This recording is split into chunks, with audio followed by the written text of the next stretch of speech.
હવે આપણે ઉદાહરણ 7નું સમજીએ કે આમાં જો હવે ત્રિકોણ ને ચતુષ્કોણ બધા ભેગા થાય છે અને એના ક્ષેત્રફળ ની સરખામણી થાય છે.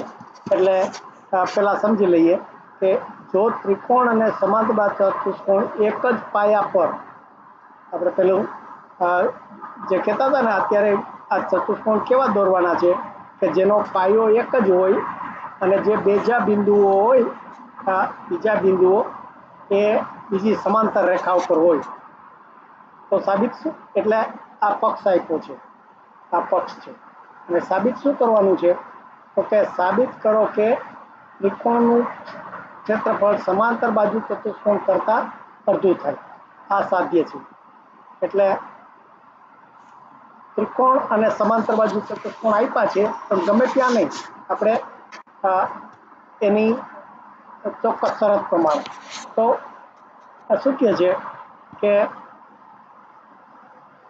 આ એક સમાંતર બાજુ ચતુષ્કોણ હું દોરું આવી રીતે. સમાંતર બાજુ ચતુષ્કોણ એટલે સામસામેની બાજુ સરખી અને સમાંતર હોય, ABCD. અને બીજો એક ત્રિકોણ દોરું પણ એનો પાયો સરખો જ હોય, એટલે કે આ CD એક પાયો જ હોય, આ પાયો CD હોય અને બીજો એક એવો ત્રિકોણ દોરું એનો પાયો એક જ હોય. એટલે જો ABCD ચતુષ્કોણનો આ સમાંતર બાજુ ચતુષ્કોણ ABCD છે એનો પાયો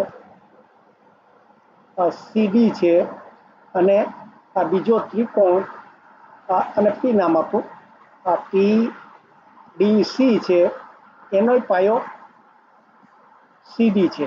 અને બીજું શું કીધું, બાકીના જે આ બધા બિંદુઓ હોય એને સમાંતર રેખા ઉપર હોય. એટલે આ CD ને સમાંતર રેખા કઈ છે, આ APB, એટલે આ જે બધા બિંદુઓ એટલે AB છે એ છે અને AB ઉપર P ઉપર આવ્યો છે. AB ઉપર આ P બિંદુ છે જે ત્રિકોણનું શિરોબિંદુ છે. એટલે આટલી વસ્તુ આપણને આપી છે. હવે સાધ્યમાં આપણે સાબિત શું કરવાનું, શું શોધવાનું છે તો કે આપણો આ જે ત્રિકોણ છે, આ ત્રિકોણ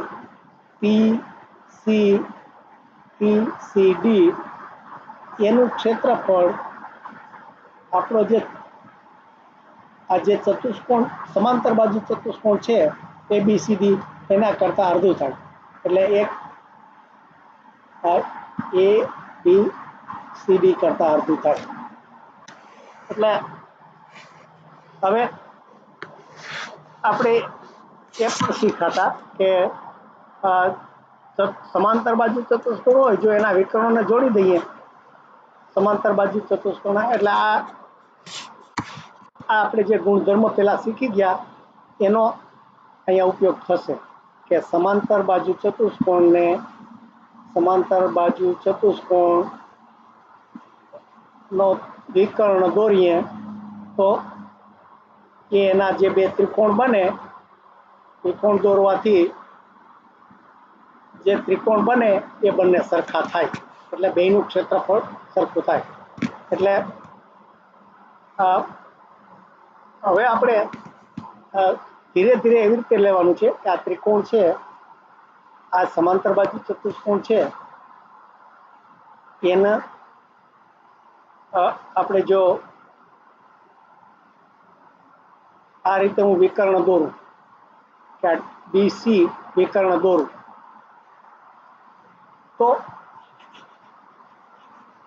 તો શું બન્યું, આપણને શું વસ્તુ મળી કે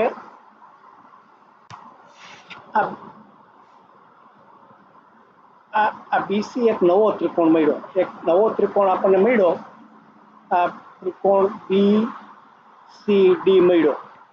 હવે આ ત્રિકોણ BCD અને આપણો જે ત્રિકોણ છે આ PCD, હવે એમાં સરખાપણું શું છે તો કે બંનેનો પાયો સરખો છે. આ CD છે એ બે ત્રિકોણનો પાયો છે. જો આ ત્રિકોણ છે આ PCD અને આ BCD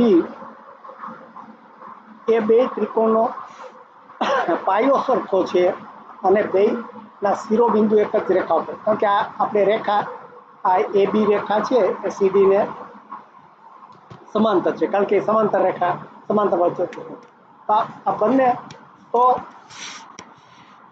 આ બંને થયા તો એ બંને એકરૂપ થયા કહેવાય, એટલે કે એનું એકરૂપ ત્રિકોણનું ક્ષેત્રફળ સરખું થાય.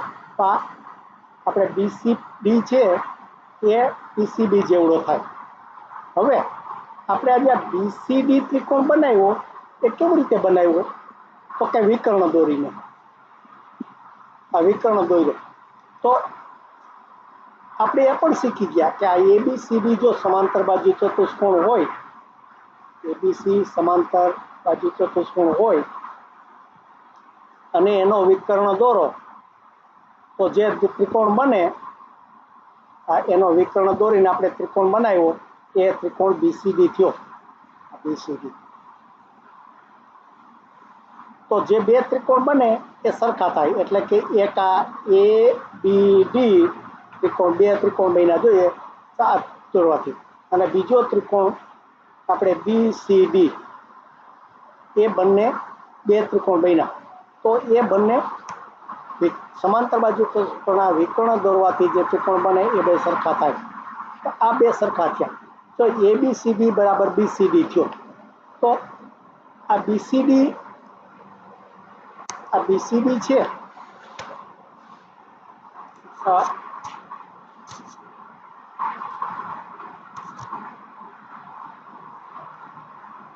એટલે સમાંતર બાજુ ચતુષ્કોણના આપણે જો કરવો હોય તો બંને ભેગા પણ કરી શકીએ.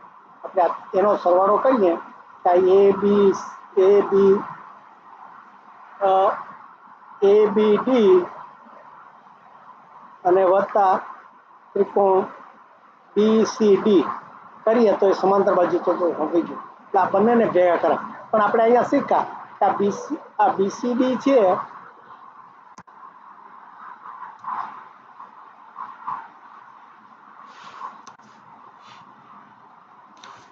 એટલે આ સમાંતર બાજુ ચતુષ્કોણ થયો, પણ આ બંને પાછા સરખા થાય. એટલે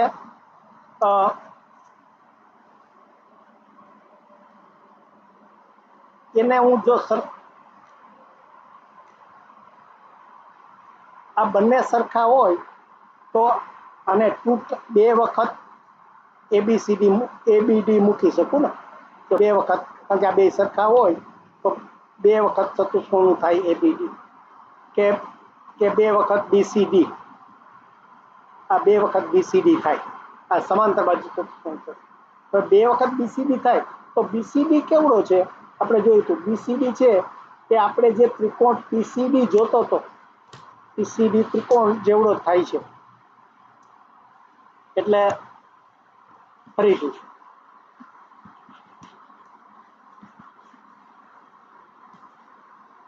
કે આપણે જે ત્રિકોણ આ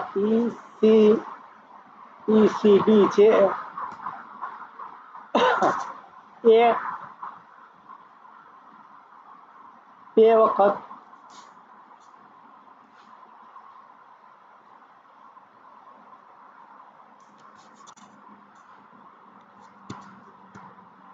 જો આપણે આ બે વખત BCD કર્યા એના બદલે જો આપણે બે વખત PCD મૂકી દઈએ તો પણ ચાલે.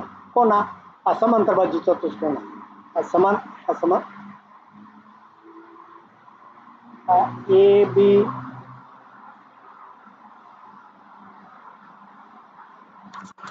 ફરીથી આ જરાક અટપટું લાગતું હોય તો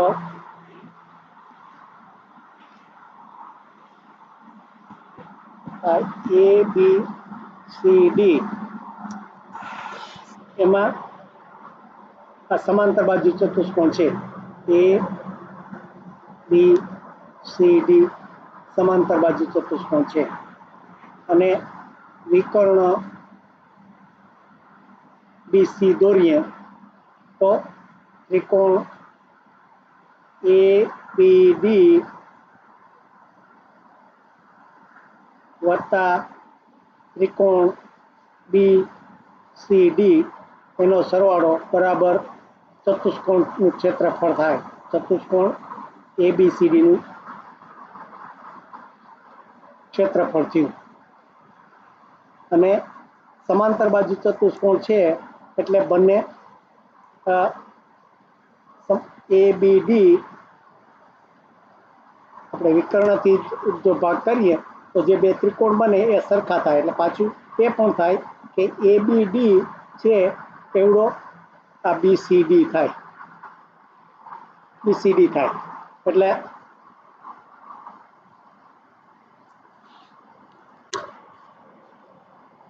હવે આના ઉપર આપણે એક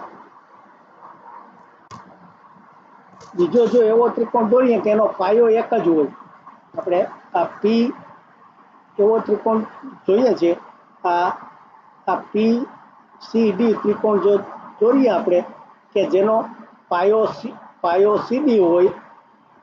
CD અને શિરોબિંદુ P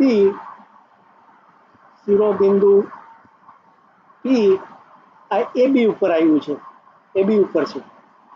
એટલે આ જે એક જ પાયો સરખો હોય અને પાયો એક જ હોય અને શિરોબિંદુ એક જ હોય તો બંને ત્રિકોણ સરખા થાય એવું આપણે પહેલા શીખ્યા હતા. એટલે જે આ PCB છે એ